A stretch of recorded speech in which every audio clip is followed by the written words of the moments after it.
Que la gracia, la paz y la misericordia del Señor Jesucristo sea con cada uno de ustedes, ahora y siempre. Amén. Quiero continuar con el tema que he venido desarrollando en ese tiempo del verano. Espero terminarlo la primera semana de agosto. Creo que cae por ahí de 3 de agosto, creo que será el último domingo, que quiero tocar la serie que he venido trabajando con ustedes, que tiene que ver con el crecimiento y la madurez espiritual. Esto quiere decir, mis hermanos, poniéndole en algo global, de que Dios espera de nosotros que vayamos madurando y creciendo y consolidándonos en la fe. Yo creo que eso parece muy obvio, porque cuando vemos a una bebé tan pequeña como Hannah, uno espera que conforme pase el tiempo ella empiece, digamos, a moverse más, empiece a agarrar lo que llamamos, ¿cómo se llama? El tetero, el biberón, que poco a poco vaya consolidándose en la vida, comiendo alimento más sólido. De repente va a empezar a gatear, a caminar, y ustedes saben cómo es el desarrollo de un niño. Y la persona va creciendo tanto de forma física como mental y emocional. El problema es que muchas veces algunos de nosotros nos quedamos estancados y paralizados en alguna etapa de la vida y ya no reaccionamos como deberíamos reaccionar. Digamos, hay adultos que lamentablemente reaccionan con violencia, con gritería, con ira cuando se presenta una situación. ¿Cierto o no? Conocemos gente inmadura. Ojalá que ninguno de nosotros caiga bajo esa categoría, y por eso es que estoy dando esta serie de mensajes de que tenemos que movernos hacia la madurez espiritual, hacia el crecimiento. Y cuando digo madurez espiritual, me gusta aclarar de que no solamente es algo abstracto, espiritualmente hablando, porque como que son cosas que no tocamos. No, la vida cristiana involucra todas las áreas de la vida, de forma especial nuestra interacción con otras personas, la forma en que hablamos, trabajamos, conversamos, cooperamos unos con otros. Allí es donde se mide mejor la madurez espiritual. Y hoy quiero tocar una forma en que yo creo que nosotros podemos crecer. Lo he tocado en otras ocasiones, pero no con la fineza que merece el tema, que es enfocarnos en las metas. Enfocarnos en las metas, porque esto nos brinda un sentido de dirección. Cuando una persona aprende a enfocarse en aquello que quiere, persiste, insiste y no desiste, es una persona que logra grandes cosas, porque fácilmente en la vida somos distraídos por otras cosas, por una enfermedad, pereza, por indisposición, o porque simplemente no tenemos el temple, el coraje y el impulso de seguir persiguiendo aquello que queremos. Cuando uno conoce a una persona que sabe estar enfocada en lo que quiere, pensemos en alguien que está en la universidad, en college, y quiere terminar la carrera y se desvela y estudia y no va de fiesta con sus amigos porque sabe que tiene examen. Es una persona que se sabe enfocar. Y por eso yo creo que en la vida cristiana debemos tener metas que den un norte espiritual a nuestra carrera cristiana. El problema que yo he notado es que muchos no tienen ninguna meta en la vida. Viven el día a día con lo que salga. Hoy por hoy, con tantas aplicaciones que nos dan películas, la mayoría de las personas pasa horas y horas y horas frente a la pantalla, sea su televisor, sea su teléfono o una tablet. Cualquier cosa absorbe nuestra vida. Ahora, quiero aclarar, yo no soy en contra de ver series de Netflix, no soy en contra de usar nuestro tiempo con eso, siempre y cuando no nos distraiga de nuestra meta. Por eso digo que debemos permanecer enfocados en la meta. Y eso significa desarrollar nuevas relaciones, interactuar con otras personas a nivel familiar.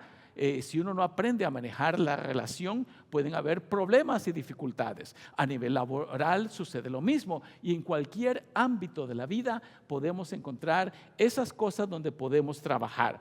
Como ese individuo que encontró una forma de solucionar su problema, le dice que la mujer le gritó: "Sal de mi vida", y él le dijo: "Pimienta de mi corazón", y se enojó aún más. No entiendo por qué. No supo enfocarse, ¿no es cierto? Ese otro es un supersticioso. Mire el supersticioso, dice: "Me salen tan mal las cosas que le clavé alfileres a una foto de mi suegra y le curé la artritis con acupuntura". terrible esas cosas, no, eso simplemente no funciona. Bueno, que dicha que la curó, ¿no es cierto? Creo que eso estuvo bien. Muy bien, para permanecer enfocados en la meta, mis hermanos, tenemos que aprender a superar los obstáculos, porque inevitablemente van a aparecer obstáculos en la vida. Cuando uno persigue una meta grande, algo importante en la vida, eso no viene de gratis. Todo requiere sacrificio, dedicación, tiempo, sudor, lágrimas. Es inevitable, no hay otra manera. Y por eso debemos estar preparados para para superar esos obstáculos. El problema es que muchas veces nos dejamos vencer por los obstáculos, pero nosotros deberíamos aprender a sortearlos o a usarlos para construir un puente y una escalera que nos lleve a nuestra meta, que nos acerque a nuestra meta. Y quiero que usted ponga atención brevemente a la vida del apóstol Pablo. Es la lectura que acabamos de hacer, en donde encontramos cómo el apóstol Pablo enfrentó tantos obstáculos y ya van a ver cómo los pudo superar, que yo creo que sirve como ejemplo para nosotros de cómo enfrentar esas adversidades que se nos presentan. Dice el apóstol Pablo: pero en lo que otro tenga osadía, también yo tengo osadía. O sea, que se atreve a decir ciertas cosas. ¿Son hebreos ellos? Yo también. ¿Son israelitas? Yo también. ¿Son descendientes de Abraham? También yo. Y un poquito más adelante dice todos los obstáculos. Mire, voy a leer unos cuantos porque es larga la lectura. Usted la tiene a la mano en la segunda carta de Corintios. Dice: en trabajos más abundante, en azotes sin número, en cárceles más, en peligros de muerte muchas veces. De los judíos 5 veces he recibido 40 azotes menos 1. Póngase a pensar en eso. 5 veces le han dado, digamos que fueran 40 azotes. 5 por 4, 20. 200 azotes menos 4. Es increíble. De los judíos 5 veces he recibido 40 azotes. 3 veces he sido azotado con varas. 1 vez apedreado. Póngase a pensar, apedreado. Esas son palabras fuertes, eso es algo terrible. 3 veces he padecido naufragio, por eso puse esta imagen. 3 veces ha naufragado. ¿Cuántos de ustedes han viajado en una lancha que tal vez es frágil y uno siente como que de repente se va a volcar porque las olas la azotan, la suben y la bajan? Y en ese caso claramente dice que ha naufragado. Es algo terrible. Yo ya hubiera tirado la toalla si hubiera sido el apóstol Pablo. He naufragado, dice, 1 noche y 1 día he estado como náufrago en alta mar. ¿Qué le parece? Un día, prácticamente un día completo como náufrago en alta mar, solitario, pensando que se va a ahogar. Y ahí sigue el apóstol en su camino. En caminos muchas veces, en peligros de ríos, peligros de ladrones, peligro de los de mi nación, peligro de los gentiles, peligros en la ciudad, peligros en el desierto, peligros en el mar, peligros entre falsos hermanos y peligros y peligros y peligros. Objeciones, obstáculos se le presentaron, pero miren cómo él se mantiene enfocado en su meta. Mira lo que dice después, me encanta. Y además de otras cosas, lo que sobre mí se agolpa cada día es la preocupación por todas las iglesias, porque él viajaba itinerantemente por diferentes lugares para fortalecer a las iglesias y también para fundar nuevas iglesias. Y él dice, nada me detiene, porque lo que pesa sobre mí, esa meta donde yo estoy enfocado, es el bienestar de la iglesia de Dios. Él sabía hacia dónde iba. Él sabía cuál era su meta, él sabía cuál era su norte espiritual y fijaba su mirada allí. Y a pesar de todos los obstáculos que nos menciona en la segunda carta a los Corintios, dice, me gusta ese verbo que él utiliza, lo que sobre mí se agolpa, lo que golpea mi corazón, lo que golpea mi mente es esa meta, el bienestar y la preocupación por todas las iglesias. Yo creo que eso fue una de las razones de por qué Pablo pudo llegar a ser un apóstol tan exitoso, aunque quizás en el mismo momento él no lo sentía, no lo percibía con la magnitud que hoy nosotros lo vemos 2000 años después, pero él pudo superar los obstáculos y siguió fortaleciendo las iglesias, y por eso yo creo que este dicho es bastante cierto. Ante cualquier adversidad, no hay nada mejor que pensar que un nuevo día con otras oportunidades llegará. Pensar de forma positiva, pensar de forma optimista, mantener esa actitud fijada en aquella meta que sabemos que vale la pena luchar por ella. Y yo creo que eso afirmaba a este hombre para seguir adelante. El secreto del éxito es la persistencia por la meta. Ahora, puede ser, y quizás ahí haya un problema, de que a veces nosotros no hemos perfilado claramente cuáles son nuestras metas en la vida. Y es importante que nos sentemos a reflexionar y a analizar y a escribir hacia dónde queremos llevar nuestra vida. Podemos poner metas a nivel de familia, podemos poner metas a nivel de iglesia, metas a nivel de trabajo, metas a nivel personal, de crecer, de madurar, de leer, de aprender, de tomar un curso en internet. Hay tantos recursos que podrían enriquecer, digámoslo así, nuestra vida, pero de los cuales no siempre echamos mano. Esa es la vida del apóstol Pablo. Pero también la vida de Jesucristo habla que entre el rechazo y la oposición se mantuvo enfocado en su meta. La vida de Jesús transcurrió enfrentando toda clase de oposición, pero él se mantuvo firme de seguir adelante en sus metas.